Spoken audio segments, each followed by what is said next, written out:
দোস্তাবাব ইমাম আবু হানিফা রাহমাতুল্লাহ বড় বুদ্ধিমান ছিলেন, অনেক হিকমতওয়ালা লোক ছিলেন। তিনি নিজের বুদ্ধি দিয়া অনেক কিছুর রহস্য তিনি উদ্ঘাটন করতেন।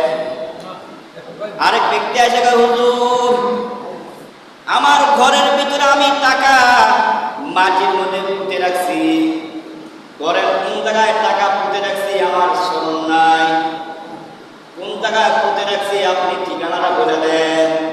আচ্ছা আপনারা বলেন, আপনার ঘরের কোন জায়গায় আপনি মাটি খনন করে টাকা রাখছেন, এটাকে আমি বুঝলাম না। আর এই লোকটা হিসাবে আপনি কন, আমি তো কোন জায়গায় ঘরের মধ্যে মাটির নিচে টাকা রাখছি আমার মনে নেই, আপনি বলে দেন। ইমাম আবু হানিফা রাহমাতুল্লাহ বলেন, আমি কিভাবে বলবো তোমার ঘরে